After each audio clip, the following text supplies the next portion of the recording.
तो आज के इस क्लास में हम लोग देखेंगे क्लास 8 का साइंस सॉल्यूशन चैप्टर 1 और जिस चैप्टर का नाम है दहन और ज्वाला चीजों का जलना। तो इसमें हम अभ्यास प्रश्नों के उत्तर सॉल्व करेंगे। ठीक है, तो चलिए इसमें देखते हैं कौन कौन से प्रश्न हैं। तो पहले प्रश्न जो है वो बोला गया है, पहला प्रश्न, आग लगने पर उसे कई बार यानी कि आग लगने पर उसे कई बार पानी डालकर बुझाते हैं। पानी डालने से आग कैसे बुझ जाती है, ये हम लोग को सॉल्व करना है। ठीक है, यानी कि इसके बारे में बताना है कि मान लीजिए कहीं पे आग लग जाता है तो वहां पे पानी ही क्यों डाला जाता है और पानी डालने से आग बुझ क्यों जाती है। ठीक है, तो चलिए इसका डिफिनेशन लिखते हैं। हम लोग लिखेंगे, आम तौर पर लगी आग को बुझाने के लिए हम पानी का प्रयोग करते हैं। जल ज्वलनशील पदार्थों को ठंडा करता है। क्या करता है जी? ठंडा करता है। ऐसा करने से आग का फैलाव बंद हो जाता है। इस प्रक्रिया में जो जलवाष्प बनती है वह बाहरी वायु की आपूर्ति बंद कर देती है और आग बुझ जाती है। यानी कि इस प्रक्रिया के द्वारा आग जो होती है वो बुझ जाती है। तो आग लगने पर हम लोग पानी ही डालते हैं। ठीक है, तो पानी जैसे ही हम लोग उसमें डालते हैं तो पानी जो होता है वो जहां पे आग लगी होती है वहां ठंडा करना शुरू कर देता है और पानी जो है उस ठंडे से, जैसे आग जो लगी हुई है, ठीक है, तो आग लगने से जहां पे पानी डाला जाता है वहां से बहुत सारे पानी होती है उस वाष्प बन करके उड़ने लगती है और वाष्प बनने के कारण जो बाहर से ऑक्सीजन की आपूर्ति है वो बंद हो जाती है, जिसके कारण जो होता है जो आग बुझ जाता है। इस तरह से हम लोग बोलेंगे कि आग लगने पर पानी डाल करके हम उसे बुझाते हैं। ठीक है, चलिए अब दूसरा नंबर क्वेश्चन दिया गया है। प्रश्न 2, मोमबत्ती की ज्वाला पर स्थिर हो तो कांच के प्लेट, यानी कि मोमबत्ती का जो ज्वाला है वो स्थिर हो तो कांच के प्लेट ले जाने पर काला वलय क्यों बनता है। ठीक है, या फिर क्यों बनता है, क्या कारण है कि उस पर काला वलय बन जाता है। मान लीजिए कोई मोमबत्ती आप जला दिए हैं, ठीक है, और मोमबत्ती जल रही है, उसके ऊपर यदि आप कोई शीशा का वस्तु लेकर के जाते हैं तो उस पे काला धब्बा बन जाता है। तो वह क्यों होता है, क्या कारण है कि वह काला धब्बा ही बनता है। चलिए लिखेंगे उत्तर जी। देखिए लिखेंगे, मोम एक ईंधन है। मोम एक क्या है? ईंधन है, यानी ऊर्जा का एक रूप है। मोमबत्ती जो है वो एक ईंधन भी है और ऊर्जा का एक रूप भी है जो हाइड्रोजन तथा कार्बन से मिलकर बना होता है या फिर बनी होती है। यानी कि जो हाइड्रोजन तथा कार्बन से मिलकर के बनी होती है। हाइड्रोजन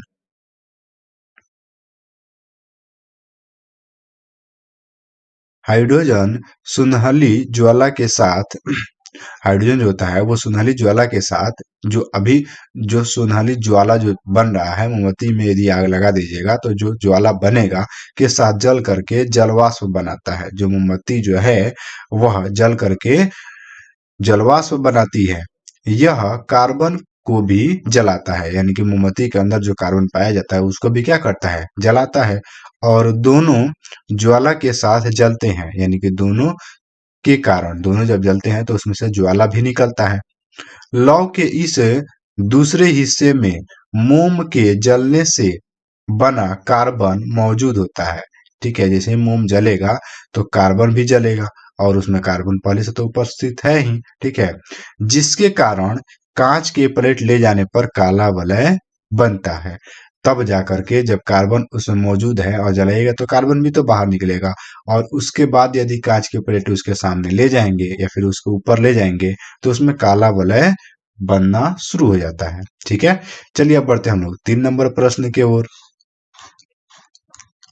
तो 3 नंबर प्रश्न दिया गया है कि अगर किसी दुर्घटना में कोई व्यक्ति आग की चपेट में आ जाए तो उसे बचाने के लिए कंबल में लपेट दिया जाता है।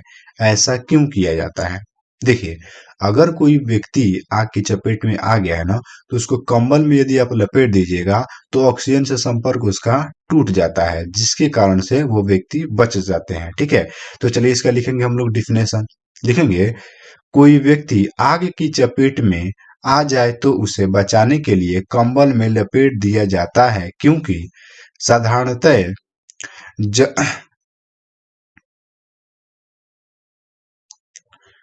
क्योंकि साधारणतया जलना एक रासायनिक प्रक्रिया है। यानी कि जो जलना जो होता है वो रासायनिक प्रक्रिया है, जिसमें तीन चीजों की आवश्यकता होती है। यानी कि जब आग लग जाता है तो वह तीन चीजों की जरूरत होती है जिससे आग जलती है। पहला क्या होता है? ज्वलनशील पदार्थ का होना। ठीक है। दूसरा, ज्वलन ताप तक पहुंचने का उपाय। ठीक है, ज्वलन ताप तक पहुंचने का उपाय। और तीसरा हो जाएगा हवा की जरूरत। यानी कि ये तीनों जो है, इसी के कारण आग जो है वो ज्यादा फैलता है। अगर आप इन तीनों को यदि रोक देंगे तो आग आपका नहीं फैलेगा। तो हम लोग लिखेंगे कि वायु दहन के लिए आवश्यक होता है। यानी कि यदि अगर आप कोई भी आग जलाइएगा, उसमें अगर ऑक्सीजन नहीं मिलेगा तो आग कितना हो जलेगा? आग नहीं जलेगा। ठीक है। तो यहाँ पे बोला गया है क्योंकि हवा में उपस्थित ऑक्सीजन दहनशील नहीं होते हैं, परंतु दहन के पोषण होते हैं। यह ध्यान रखिएगा कि हवा में जो ऑक्सीजन आपके सामने होते हैं, उसमें जो है ना, उसमें सभी वो आग नहीं होते हैं। जैसे आप लोग यहाँ में समझ लीजिएगा कि अगर सभी हवा यदि जलने के लिए तैयार है तो हवा में ही आग क्यों नहीं लग जाता है? ठीक है, तो ऐसा वो बात नहीं है। आग को जलने के लिए ऑक्सीजन की जरूरत होती है, ये बातें इसमें बताई गई है। तो दहन के पोषक होते हैं, यानी कि दहन में सहायता करते हैं ऑक्सीजन, यानी जलने में मदद करता है। ठीक है, यानी कि आग को जलने में मदद करता है। कंबल में लपेट देने से शरीर का हवा से संपर्क खत्म हो जाती है या फिर समाप्त हो जाती है। इसी के परिणाम स्वरूप या फिर परिणाम स्वरूप बिना हवा के आग बुझ जाती है। यानी कि ऑक्सीजन से संपर्क टूट जाता है, जिसके कारण आग बुझ जाती है और व्यक्ति जो होते हैं वो बच जाते हैं। देखिए, 4 नंबर क्वेश्चन दिया गया है कि कभी कभी जंगलों में अपने आप आग लग जाती है, ऐसा कैसे होता होगा? ठीक है, कि आग जो है वो जंगल में अपने आप लग जाती है, ऐसा कैसे हो जाता होगा? देखिए, लिखेंगे उत्तर। देखिए, इसका कारण क्या है? कारण ये है कि दो तीन पौधे जो है आपस में एक के ऊपर एक टहनियां लगी होती है, और जिसके कारण हवाएं चलती रहती है तो आपस में वो घर्षण भी करते हैं, जिसके कारण बहुत समय तक घर्षण होने के बाद वह गर्म होते होते आग पकड़ लेती है। तो ये भी कारण हो सकता है। तो चलिए हम लोग देखते हैं इसका डिफिनेशन क्या लिखेंगे। लिखेंगे उत्तर में, कभी कभी जंगलों में अपने आप आग लग जाती है। गर्मियों के मौसम में बहुत अधिक गर्मी पड़ने पर कुछ स्थानों में सूखी घास सूखी घास आग पकड़ लेती है, जिससे पूरा जंगल ही आग की चपेट में या फिर आग की लपेट में आ जाता है, जिससे जिसे दवा नल कहते हैं। ठीक है, जिसे क्या कहते हैं? दवा नल। गर्मी या पेड़ों और पेड़ के बीच घर्षण से उनका तापमान बढ़ जाता है और धीरे धीरे तापमान पर पहुंच जाता है, जहां पदार्थ जलना शुरू कर देता है। इस प्रकार जंगलों में स्वतः आग लग जाती है। इसमें कारण क्या बताया गया है कि कभी कभी सूखे जो पत्ते होते हैं, गिरे हुए होते हैं, ठीक है, उससे भी आग लग जाती है। ठीक है, गर्मी के मौसम में। और एक होता है कि एक पेड़ दूसरे पेड़ के टहनी से सटा हुआ है, अचानक हवा बह रही है, बहुत समय तक हवा बहते बहते तो वो पेड़ दोनों आपस में घर्षण कर रहे हैं। घर्षण करने के साथ साथ क्या होंगे? धीरे धीरे घर्षण करके वो आपस में गर्म होने शुरू हो जाएंगे, और गर्म होते होते वहां पे आग पकड़ लेती है। ठीक है, जिसके कारण जंगल में आग लग जाती है। चलिए, आगे क्वेश्चन जो दी गई है 5 नंबर, वो बोला गया है, क्वेश्चन बोला गया है कि गोलू ने आधा पेट्रोल तथा आधा पानी लेकर के एक मिश्रण बनाया। ठीक है, यानी कि दोनों को आपस में मिक्स कर दिया। उसने एक कपड़े को इस मिश्रण में भिगो दिया। यानी कि अब क्या किया? जो पानी और पेट्रोल का जो मिश्रण था उसमें एक कपड़ा को भिगो दिया। इसके बाद इस इसके बाद एक माचिस की तीली से इसे जलाया, आग लगी पर कपड़ा नहीं जला, ऐसा कैसे हुआ होगा। ठीक है, ये हम लोग को बताना है। तो जैसे कि हम लोग तो जैसा कि हम लोग लिखेंगे उत्तर, ठीक है, लिखेंगे वह तापमान जिस पर पहुंचने के बाद कोई भी पदार्थ जलना शुरू कर देता है, उस पदार्थ का ज्वलन ताप कहलाता है, या फिर तो उस पदार्थ का वह ज्वलन ताप कहलाता है। पेट्रोल का ज्वलन ताप पानी के ज्वलन ताप से कम होता है, जिसके कारण पेट्रोल पहले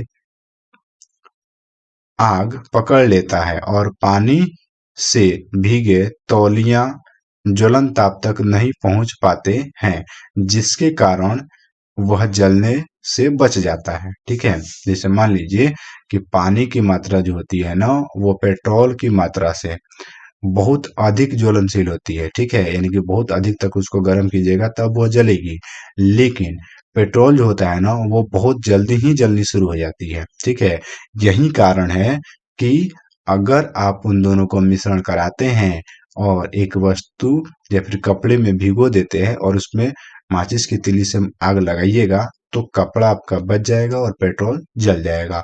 ये इसमें कारण बताई गई है। चलिए, अगला बोला गया है 6 नंबर प्रश्न। माचिस को जलाने के लिए उसे माचिस की डिबिया से रगड़ा जाता है, ऐसा क्यों किया जाता है। क्या रीजन है कि उस पे रगड़ना ही जरूरी होता है। देखिए, तो लिखेंगे उत्तर, लाल फास्फोरस अपने आप आग नहीं पकड़ता, यानी कि लाल जो फास्फोरस है वो अपने आप आग नहीं पकड़ता, बल्कि रगड़ने पर ही जलता है। यानी कि रेड फास्फोरस जो होती है वो अपने आप आग नहीं पकड़ती है जब तक आप उसको रगड़ेंगे नहीं। तो आपस में जब रगड़ होती है तो वह जलता है।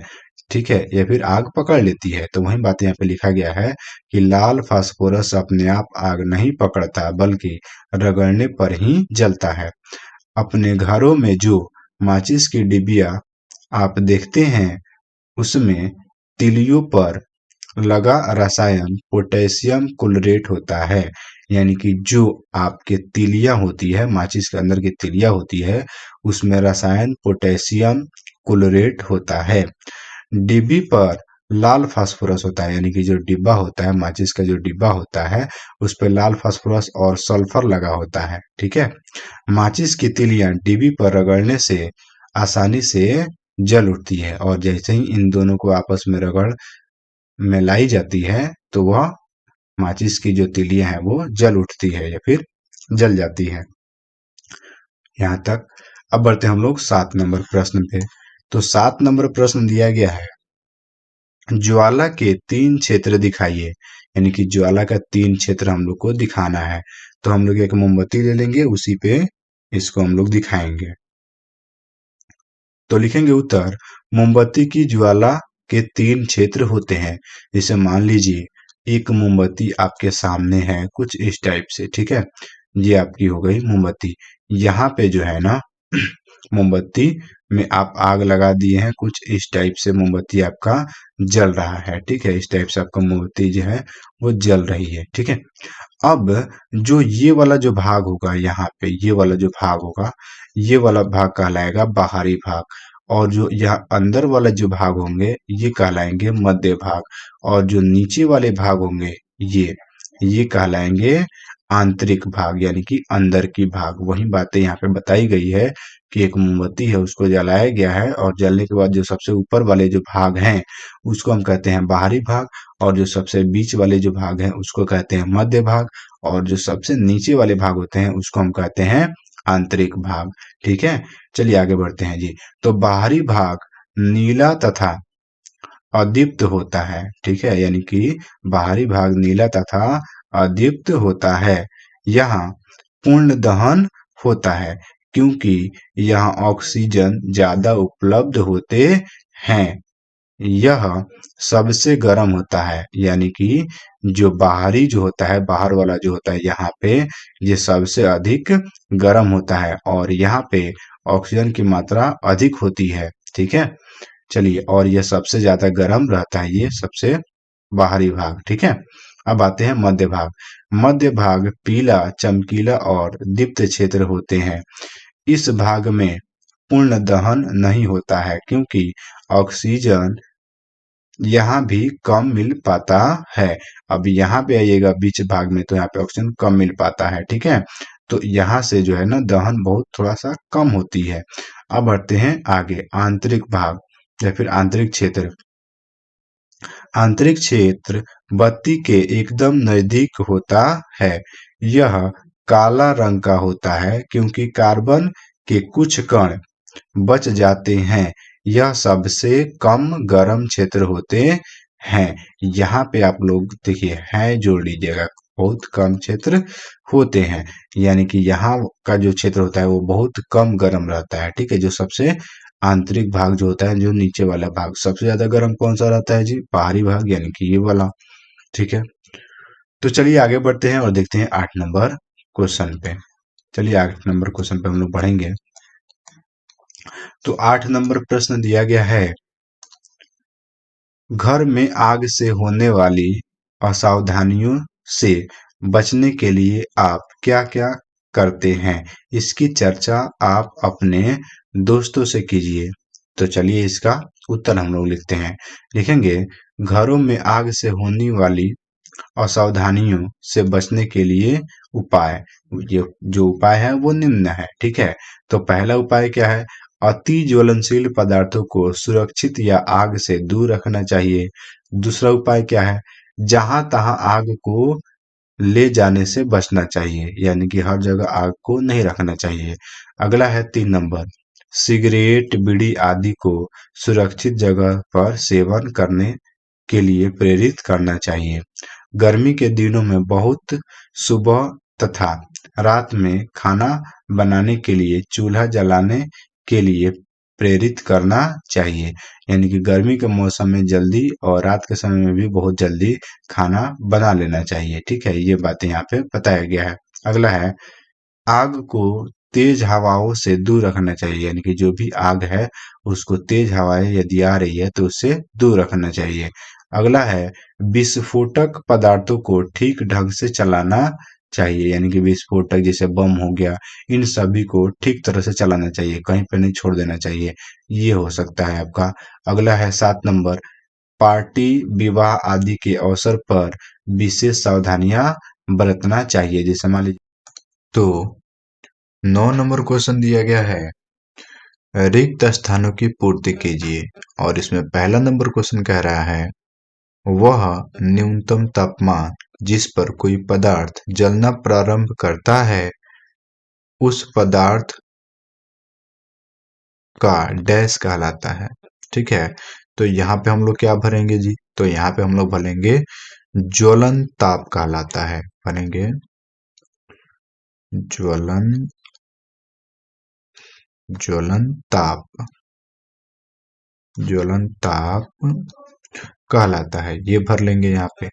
अगला बोला गया है ख नंबर, डैश कमरे के ताप पर आग पकड़ लेता है, ठीक है। तो कौन कमरे के ताप पर आग पकड़ लेता है जी? तो यहाँ पे हम लोग भरेंगे सफेद फास्फोरस, सफेद फास्फोरस,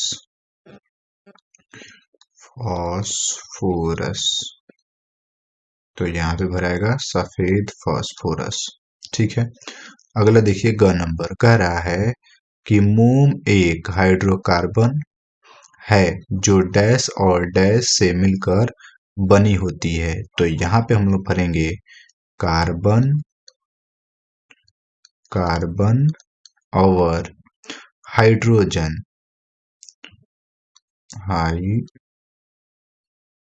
हाइड्रोजन, कार्बन और हाइड्रोजन, ये यहाँ पे भर सकते हैं, ठीक है। तो जो मोमबत्ती जो होता है वो कार्बन और हाइड्रोजन से मिलकर के बना होता है। घ नंबर देखिए क्या है, घ नंबर है, ईंधन के जलने पर डैश और डैश बनता है, ठीक है। तो यहाँ पे हम लोग भरेंगे उष्मा, यहाँ पे भरेंगे उष्मा और उसके बाद CO2, कार्बन डाइऑक्साइड। अब उष्मा की जगह पे आप यहाँ पे ऊर्जा भी भर सकते हैं, ठीक है, ऊर्जा भी भर सकते हैं, कोई दिक्कत नहीं है, ठीक है। तो उष्मा और कार्बन डाइऑक्साइड बनता है, या फिर ऊर्जा और कार्बन डाइऑक्साइड बनता है, ये यहाँ पे भर सकते हैं।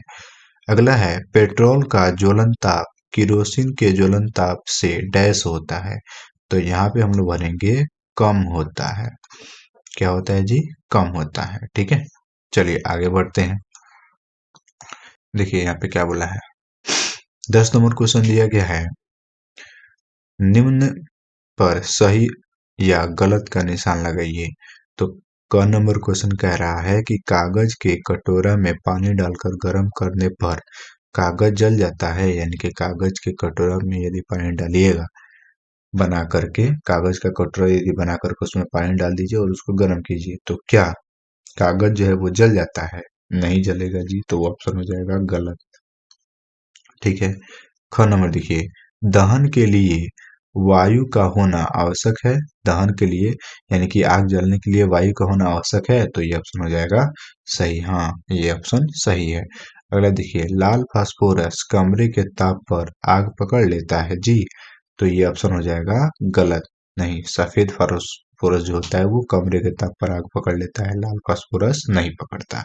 चलिए अगला है, चूने का पानी में कार्बन डाइऑक्साइड गैस प्रवाहित कराने पर चूने का पानी दूधिया हो जाता है, तो ये ऑप्शन हो जाएगा हमारा सही। हाँ, हो जाता है। ठीक है, ये समझिए। ठीक है, अगला देखिए, अंगा नंबर कह रहा है कि अम्ल और सोडियम बाइकार्बोनेट प्रतिक्रिया कर कार्बन डाइऑक्साइड गैस बनाते हैं, तो ये भी ऑप्शन आपका हो जाएगा सही। हाँ, बनाते हैं।